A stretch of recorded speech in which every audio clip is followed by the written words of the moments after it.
Welcome to Daily Life Connection. Thanks for joining us again today. The last few days we've been talking about, or I've been sharing concepts of God that are most important to me, that I believe are just so foundational in understanding who He is and how we relate to Him and walk with Him. Today I want to talk about the God of grace. We've talked about love, justice, mercy. Today, grace. Grace is just, I don't know how you even, love is the foundation of it all, but justice, grace, mercy, grace is up there near the top, isn't it? In the characteristics of who God is that so impact our life, every moment of our life. Grace is basically, and I know the standard definition is the unmerited favor of God, but that doesn't really seem to explain its richness and its depth. Grace is God looking on us with favor no matter what. God treating us as though we are the best performers in the world. You see, grace of God, well, let me put it this way. The great effect of grace is that it totally demolishes performance-based living. All through the Old Testament, the way to God was through performance. You did these sacrifices, you kept these laws, you did these rituals, and that opened up the way to God's presence. But when Jesus came, full of grace and truth, He fulfilled that law. He opened up the way for us. Grace made it possible for you and I to have full and free access to God, no matter what our performance is. And I think we understand that when it comes in terms of just plain what we call salvation, redeeming us.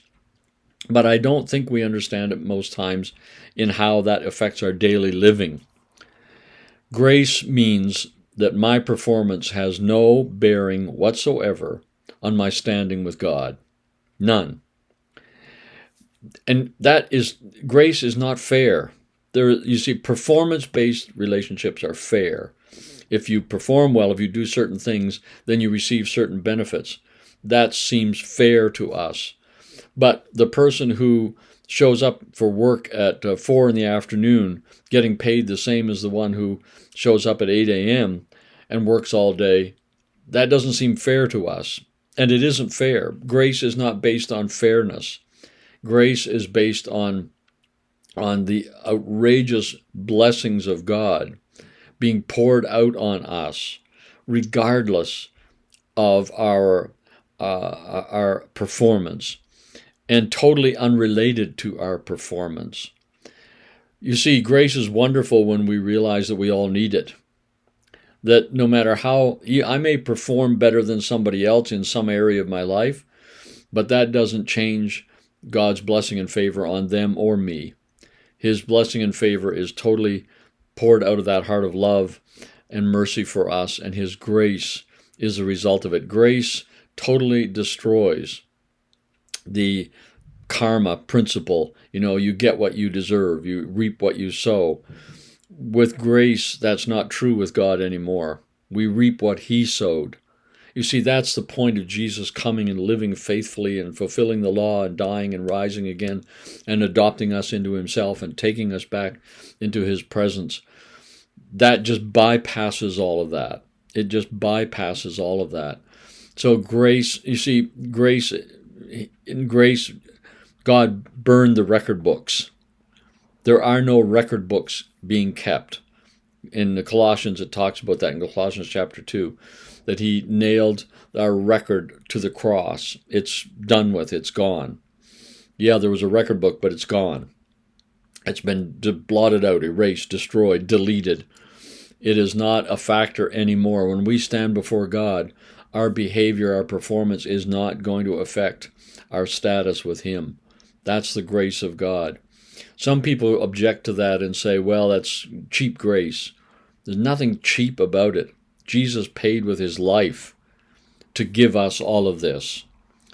And some people call it greasy grace or whatever, it doesn't matter what you do. It doesn't matter what you do as far as your standing with God is concerned. The quality of your life and how it affects others, yes, it matters amazingly how we live. Because the wages of sin is death, and when we just go out and blatantly sin, yes, God's grace will cover it.